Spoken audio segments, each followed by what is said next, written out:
by Cedars-Sinai. Shifty work into the box. And across, it's in! Oh, it's LaRue! It's a dream return! Welcome to Casual FC, an Angel City match preview and footy therapy pod featuring 3 certified footy therapists. I'm your host, Mario Salazar, and as you can see, I am pre-recording this because life is crazy, y'all. Schedules got a little weird. I had to do what I got to do, but you guys are in great hands. For my special co-host, Angela Morales, and our very special guest for the 3rd time in a row, Eva Friedman. And it's going to be amazing. This is chapter 3, part 3 of our retirement retrospective. It's been really great to do these episodes, especially for me, getting to know the lore and getting to know the history on a lot of these players that I may have only seen for a few years, or been aware of for a couple years. And, you know, it kind of, that's the casual of me. So there you go. I've said this before, and I think this is really going to keep going as an annual series, as all of our favorite players that we've grown up watching are growing up with us, and they are now getting to those points where they're thinking of their next things in their careers and their lives. And it's been totally amazing to see how some of them have transitioned into what is the next part. So, and it's been great to see the youth come through and really pick up the baton from a lot of these players. There's no denying that there is a tremendous amount of soccer knowledge that we are losing with some of these players putting up the boots. And it's, like I said, it's been an amazing part of my kind of WoSo journey to learn about all these amazing players. You are in great hands, and I'm now handing you over to the wide world of women's sports, Angela Morales, and the self-proclaimed human junk drawer of soccer knowledge, Eva Friedman. All right. So lots of people are retiring. It's depressing and I hate it. But we're going to talk about some big heavy hitters because they're super important to the history of the league, super important to women's soccer as a whole. And we love them. Even though we're Angel City fans, I can like players on other teams. But as a reminder, Allie Riley, Kristen Press, this is the only mention of them in this episode because they get their own. They're that dope. So retiring from international play, but not the NWSL or league play, is the Welsh queen of them all, Jess Fishlock. She is an icon, I would say. A legend, icon. Dreamboat. Super dreamboat. Said with respect, not creep. Yeah. Just very Backstreet Boy adjacent. Yeah, and it's awesome. Yeah. Little top knot. I love it. The whole thing rocks. Jess Fishlock is cool. Like, I don't know how to express when somebody is cool like that, where they just are like, they've got a vibe and she has it and it's amazing. But to talk about her illustrious soccer career with the Welsh national team, which is like, Wales is like this big. It's so small. I know it's smaller than LA County. The size of your... It really is the size of my garlic knot. Jess Fishlock is the all-time cap leader as of her retirement in June 2025 with 162 appearances for the Welsh national team. Men's and women's? Yes. Like, just overall, generally speaking. The Welsh national soccer program is owned and operated by Jess Fishlock. Yes. Like, I don't know. I have such respect for players who come from smaller countries or smaller federations of soccer and just do prolific things throughout their career. On top of being the all-time cap leader, I'm already getting emotional. Good God. Really? It's because I'm tired. I looked over and I was like, what did I do? I just got excited. Okay. So Jess Fishlock is also the all-time scoring leader for the Welsh national team with 47 goals across her career. And the coolest, and I think like best way to close out your career is to do something really freaking cool. And like, no big deal. She just helped lead the Welsh women's national team to their first major tournament and then proceeded to score their first goal in their first major international tournament this last summer. And I hate to say this, she's also the oldest goal scorer in women's Euros. I don't hate to say it. It rocks. Well, I mean, yeah, but like, No, but like I just hate that we keep talking about how old everybody well, yeah, but like I because also, they're younger than me. but like no. But I love it because like I specifically love that fact because I think it shows respect for the grind. Yeah. And for what she has spent her entire career doing. Mm-hmm. Like to close out her time with the Welsh team with that accolade, like all it's super dope. Yeah, like it's just fitting and like like I just think she earned it. Mm-hmm. Quite honest, like I think that she deserves to be the person who scored that first goal. Yeah.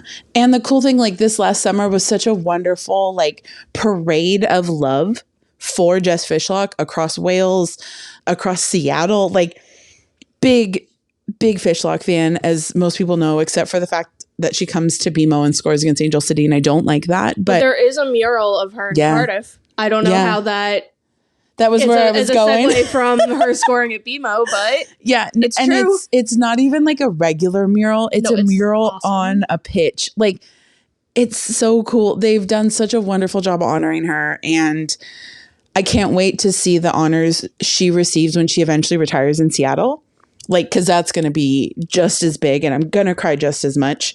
But thankfully, we still have her for at least another season in Seattle. And I think there's a strong chance that we keep her around the game as a coach afterward. So I don't. Coach? Yeah, if you were not watching the recap, like player interviews that they were doing during the World Cup, go back and watch the episode that Tobin did with Jess Fishlock. Yes, I forgot about that. The conversation that they have on that episode is like just big soccer brain. Yeah, like on a whole other level. And so I think that we're really lucky that like things kind of, and she was a player coach in Australia. Yeah. So like I think things are kind of like leading to that. Mm-hmm. And I think that the next generation of players are really lucky that they still get to learn from her and like get to be a part of her story. Absolutely. And I know I talked briefly about her scoring in BMO,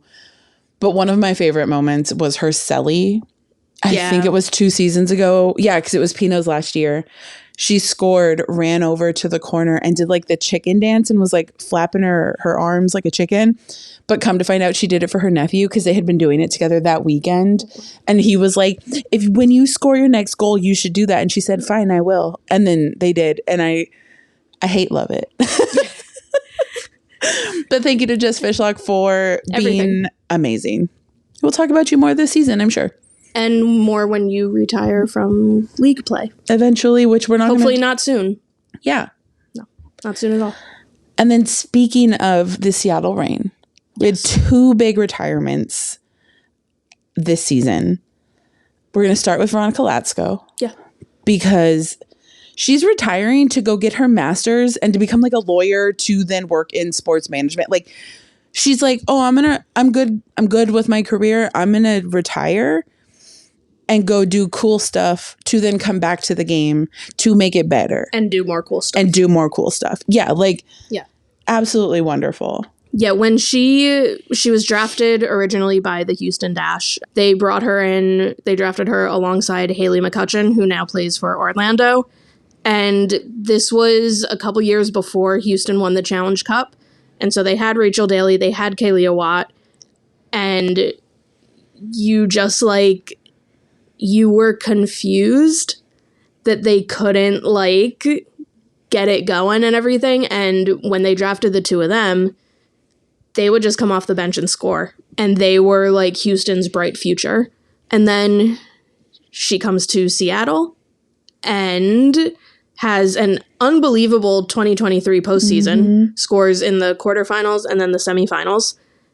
And I think that was like such a cool wake-up call moment of like, hey, I'm still here. Don't forget me. Yeah. Don't forget my name. And I think that she is one of the more underrated attackers and goal scorers in the league, as several are. But I think that I think it's a big loss Yeah. for the game. I'm going to... And a big leadership loss, too. Yeah, and like I was watching, I went back to watch some highlights, and like there were some goals, like some passes and stuff that were just like, dude, like how? You know, I think that we were lucky to have her, and similarly to like what we were saying about Jess Fishlock and everything, I think we're lucky that she's still going to be part of the game. Mm-hmm. Yeah. And then you get to talk about Lou Barnes, because I will not. Okay. I will just weep. I'll probably just cry anyway. I'll just quiet cry. So the Reign's big three: Pinot, Megan Rapinoe, in case you don't know. Well, you might not. I know. Jess Fishlock and Lauren Barnes. They all started with the Reign in their inaugural season of the NWSL, and they have all played all of their NWSL games for the Reign. I think it's wild that they never won a ring together. Yeah. That's like hard to believe. Like it kind of feels like if like Shohei, Roki, and Yoshi never won a ring together, you'd be like, what do you? We don't have to worry about that. I know. Yeah, it's like if, I don't know, Aaron Judge, Garrett Cole, and Giancarlo Stanton never won a ring together, you know? Anyway, but if you have heard me on this podcast before, or if you have just spoken to me in everyday life, a really big thing for me is keeping alive the stories and the names of the players who the league was built on. You have to remember that for years and years and years, the NWSL was not adhering to FIFA like international breaks. So the national team players would go off and there would still be NWSL games going on. A whole entire league just playing. And first of all, I kind of miss it because those games were fun as hell, because you just had, I mean, in this league, you never have a clue what's going to happen, but like you really had no clue what was going to happen, you know, back then. But, you know, you're not making national team money. You're just grinding. And early NWSL is like legit $10. Yeah. I think Sarah Gordon said her first season she was making like $5,000. Yeah. Just $5,000. It's upsetting and it's sad. And again, that's a whole other story. But, you know, this league doesn't exist without players still being there when the national team players were away. And, you know, you think about, again, like how little money, how small the accolades were. And for a long time, like people would know about the national team, but they didn't know that we had a domestic league. And so you like, I hate getting into the whole like women's soccer is pure because it's not for the money and everything. But like there is something special to knowing like players were here because they loved it and they pushed through a lot of terrible bullshit, whether it be money, coaching situations, front office situations. Yeah, front offices, facilities, you know, whatever. They stuck around and fought because they love this game.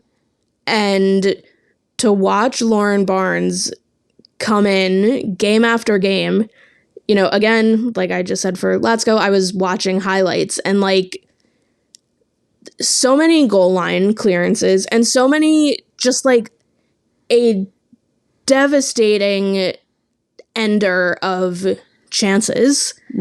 Like, you know, like you watch and like you feel the goal is like about to happen before it happens. And there were multiple times that you would feel that and then she would step in and it was over. And there aren't a ton of defenders that you can say that about. She was, I think the thing that really puts it in perspective for me at least is that she was the first person in the league to win Defender of the Year that was not Becky Sauerbrunn. And we all know how both of us feel about Becky Sauerbrunn. Yeah, so like in context, like that's a pretty big deal. And, you know, again, that trio in Seattle has always been one of the more beloved franchises in the early days of the league. And it's in huge part because of that trio of Lou Barnes, Jess Fishlock, and Pinot. They loved this city. They loved the team.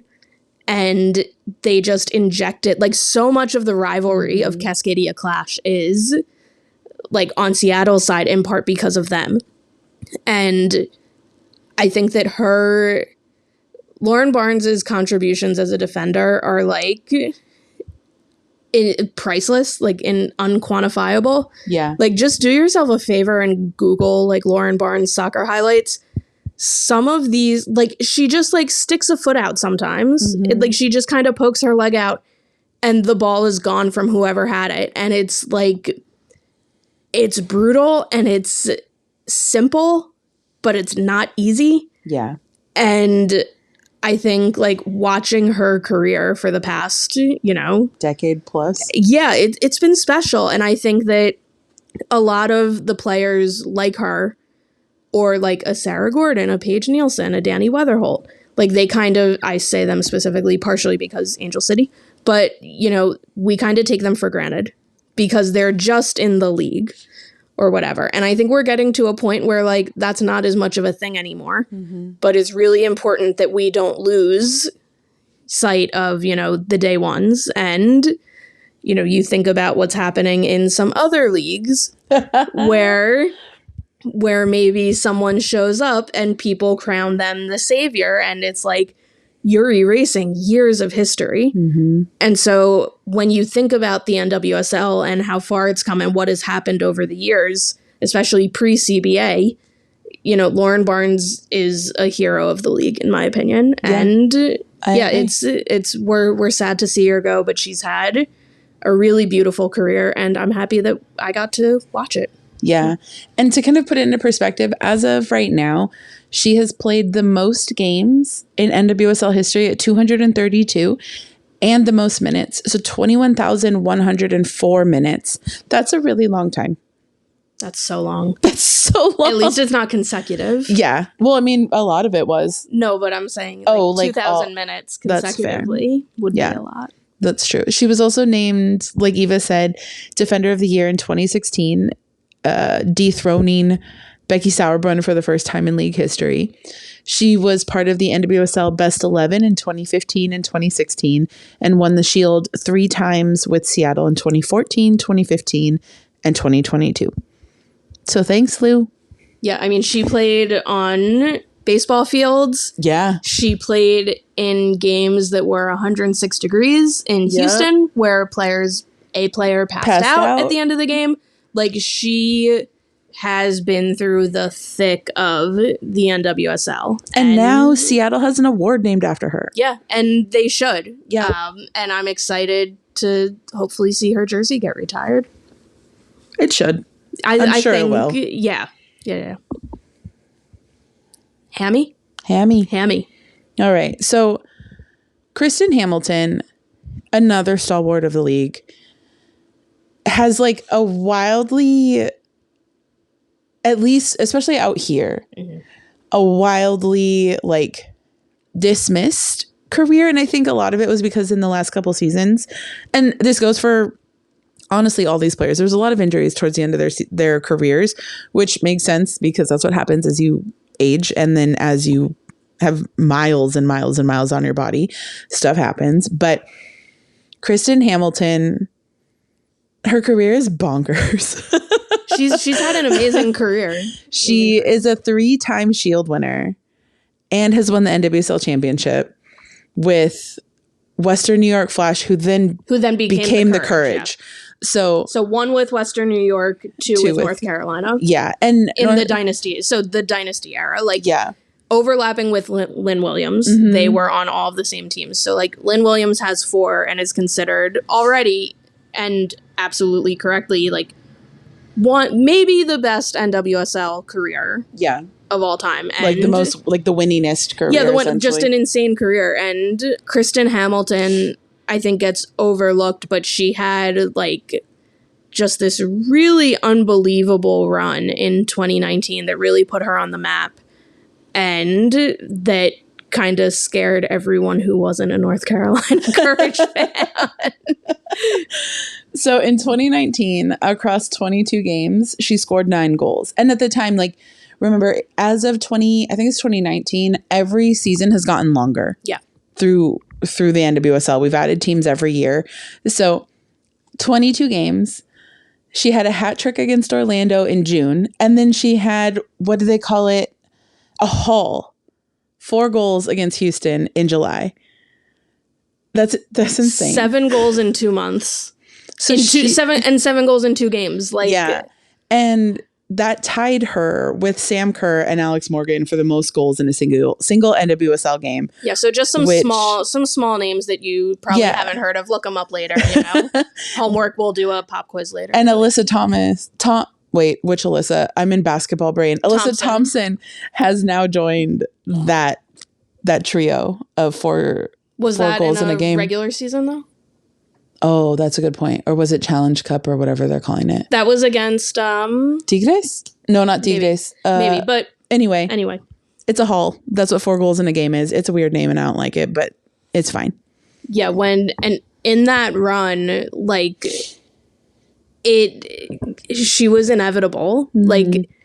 Like honestly, when I read the stat of 9 goals, I was like, that was it. Like it felt like she was just like, you could have told me that she put up a brace every game that season and I would have believed you. Like she just, no matter what, like she found a way, and it was so fun to watch despite hating the team at the time.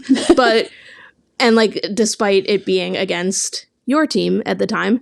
But, like, she had such a special season that year. And, again, like, as you were saying, like, her career winded down into, like, some injuries and everything. But I think that, like, she kind of goes a little bit unnoticed as, like, she's a 3-time championship winner. Yeah. There are only, that's like a quarter of the champion of the rings that you can win in the league. Like she's won 25% of the championships. Like what? And she's played a part in all of those seasons and all of those like postseasons and championship games, whether it be off the bench or, you know, whatever. And yeah, I think we kind of forgot about her a little bit. And I think part of that was the trade or free agency movement to Kansas City, because with Kansas City, there were coaching changes. It's like a new team, but it's an old team. It's a whole thing. But then, as Eva said, she's kind of inevitable when everything's clicking. So she actually scored the first hat trick in Kansas City current history. Like this current. The current. Yeah. So this current iteration of Kansas City. Shut up. She scored the first hat trick in team history and also in Challenge Cup history, which is really freaking dope. And I hope, we're going to say this with everyone. I hope she comes back to the game in some way or another, but obviously take time off, go sit down. Yeah. Like ice you've done good. Ice your feet, get a pedicure where you let them remove the calluses. Like, yeah. Just rest. Like those feet have put a lot of balls in a lot of nets. Yeah. So put them up, ice them, rest them. You've earned it. And then, so we have a quick little one because neither one of us realized about Ifeoma Onumonu. I talked about during World Cup. I talked about during the Olympics. Amazing career. She Super Falcon stalwart legend. If you know how much I love African soccer, especially the Super Falcons, because it's literally the coolest name in the whole wide world. They always have the best jerseys. They have the best kits. Yeah. So Nigerian's national team, they're called the Super Falcons. It's dope. She had 32 caps for them and actually retired from international soccer last season. Yes. And then at the end of this season, retired. And there's a lot to be said. She was part of an actually unreal draft class in 2017. Like it breaks your brain. Draft class. Like look it up. We're going to be talking about that draft class separately in a Where Are They Now? Look back on things. In a something. Maybe. So definitely take that into mind. But again, a little bit overlooked in the NWSL because of team transitions, injuries, especially towards the end of her career. But she's going to do amazing things. Yeah, she finished her career in France, which good for her. Yeah. I hope she enjoyed it. After Utah. So and yeah, just an all-time blast to watch. Again, I feel really lucky to have seen. Yeah. her play. And I mean, she was my introduction to African women's soccer and the Super Falcons specifically. I would like stay up to catch those games because I wanted to see her play. And then I got to learn about everyone else on the team. And then I got into the other, the other teams and everything. But I think she's a name that we shouldn't forget when we think about this kind of like big moment that like African players are having in the league. I think she's a part of like bridging. She's kind of one of the players that's a bridge for that. Yeah, absolutely. And yeah, she rocks. She's just is awesome. Insane. And then I guess briefly we'll mention Tobin. There's so much to talk about with Tobin. Most creative player who will ever play the sport, men's, women's, maybe in all of sports. Yeah. The pride of New Jersey. As second to me. Well, no. First, it's J.R. Smith. No. Then it's me. No. Then it's Tobin. Then it's Heather O'Reilly. Then it's Riley Tiernan. Then it's Carly Lloyd. And then it's Riley Tiernan, then Madison Tiernan, and then John Bon Jovi. And then Carly Lloyd. No big names from New Jersey ever at all. But I joke with my best friend that his son wears 17 because of Tobin. He just doesn't know it yet. Mm-hmm. He's like, I like this player, blah, blah, blah. We're not talking about this player because it's a man and I don't care. Is he a great soccer player? Yes. Is he a terrible person? Also, yes. But Tobin's not a terrible person. Not a terrible soccer player. So like her instead. I get to teach my nephew about the Tobin Heath and her illustrious career with both the women's national team, the Portland Thorns, Arsenal. Yeah. I feel like Did she play for Arsenal? Or does she just love Arsenal? I think she just loves Arsenal. No, I think she played for Arsenal. I know she played for PSG, and we got to look it up now because it's late. And I'm so sorry if you're right, and I just derailed us. I know that Heather O'Reilly, when she went to play for Arsenal, wore 17 because Tobin's favorite team was Arsenal. I know that. Hang on. Boom. 2021 to 2022. I missed that. Yeah. I'm sorry. Well, I'm wrong. Don't ever listen to anything I have to say. She played with Man U with Kristen. She played in... And Katie Zellum. Oh, yeah, and Katie Zellum. Like, there's so much wonderful soccer that Tobin has played at so many different levels. And so incredibly important to Portland and, again, to the Cascadia Clash. Yeah, which is wild because she spent her last year with Seattle. Which was scandalous. Yeah. But Tobin Heath, like actual total utter legend of the game across gender in sport as well. Scored in the 2015 final. Mm-hmm. She just, in the same way we talk about Kristen being inevitable and Pino and Abby Wambach, like Tobin's right there with it. And it's even craftier. It's more dancey on the ball. You never knew what she was going to do. Yeah.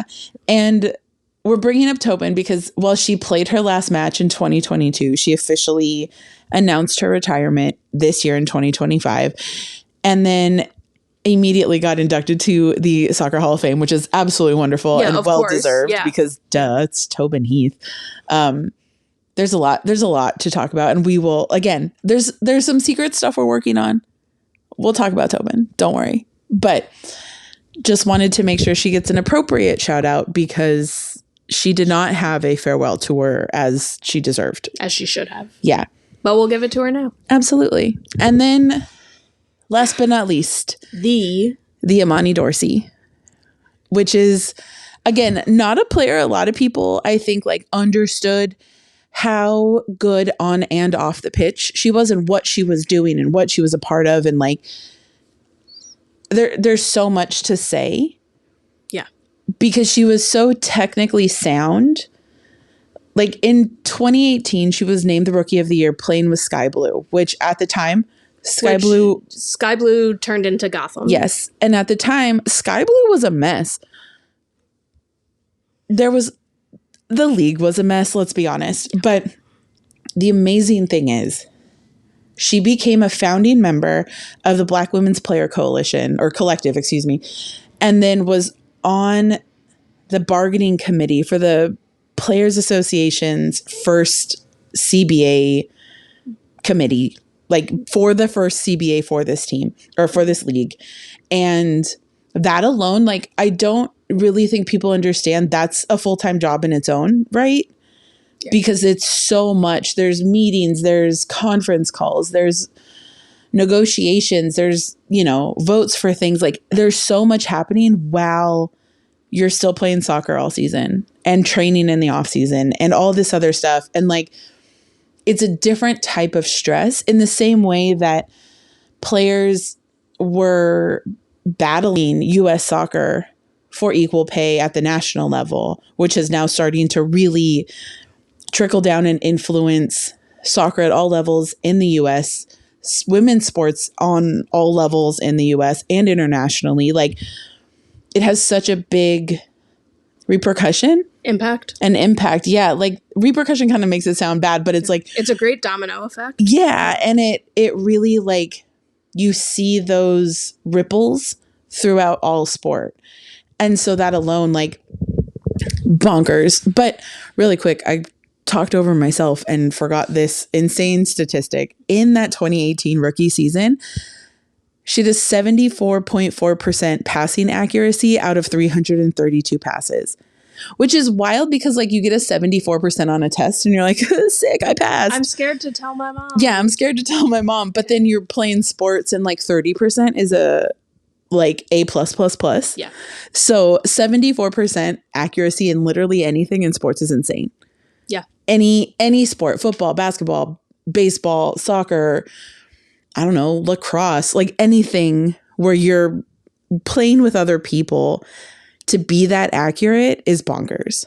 Yeah. And then, most importantly, this last part that Eva's gonna talk about is big time. Yeah. So obviously we want to remember players for what they do on the pitch, but with Imani Dorsey, I think it might be more important to remember her for off the pitch. Yeah. As a legacy of always standing up for what's right. Again, founding member of the Black Women's Player Collective, part of the, initial bargaining committee for the CBA, and notable LGBTQ plus ally. In 2022, she was honored at the Athlete Ally 2022 Action Awards. In 2019, she wrote, an op-ed or a personal essay, whatever you want to call it, titled Becoming the Norm. I would highly, highly recommend and implore that everyone go read this. She talks a lot about what it was like growing up as a female athlete, as a Black female athlete, the weight of that and,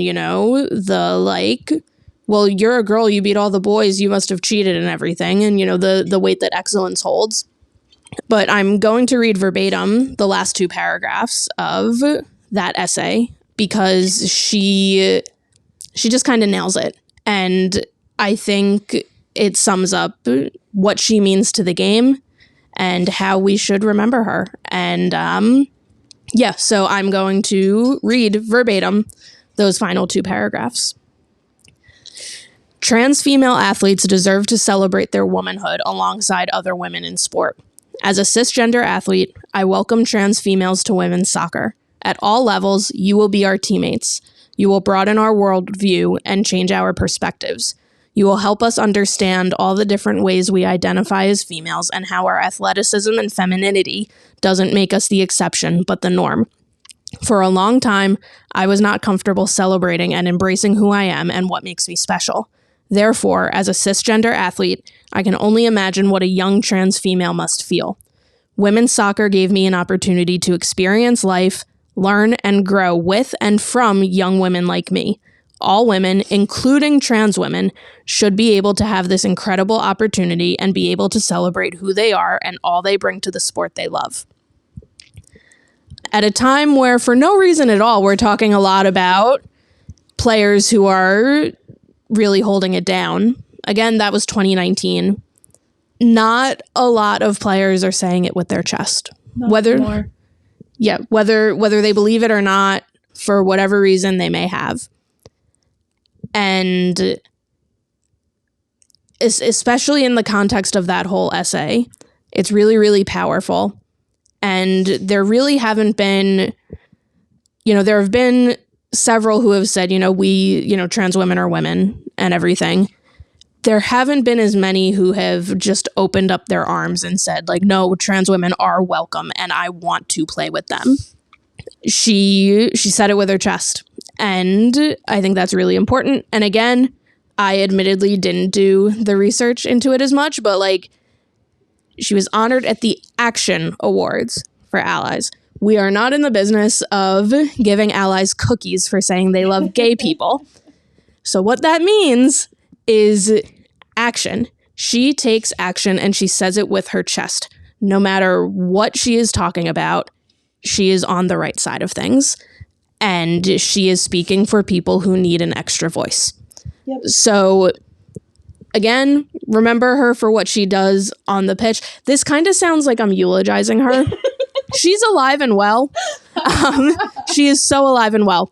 But yeah, if you are not familiar with who she is, without a ball at her feet, she is really worth spending some time reading about and looking into. Again, incredibly important to this sport and a really wonderful ally at a time when we really need them. Yeah. And with that, that's our retirement class of 2025. Bye. Wow. That was some amazing soccer knowledge. Did you hear everything that they said? Oh, amazing. That one moment where Eva and Angela were talking about that funny thing that happened, whew, that is adding to the lore. All right. Well, big thanks to Eva for helping us out on this episode. Also, big thanks to Angela for handling what could have been a long delay in what we've been doing. So keeping it short and sweet in the off season. Visit casualfc.com, find your favorite platform to subscribe, check out our socials, check out our merch, come hang out with us in the Discord. And if you feel so inclined, throw us a buck or two on buymeacoffee.com/casualfcpod. And we'll see you next season, if not sooner. Bye, everybody.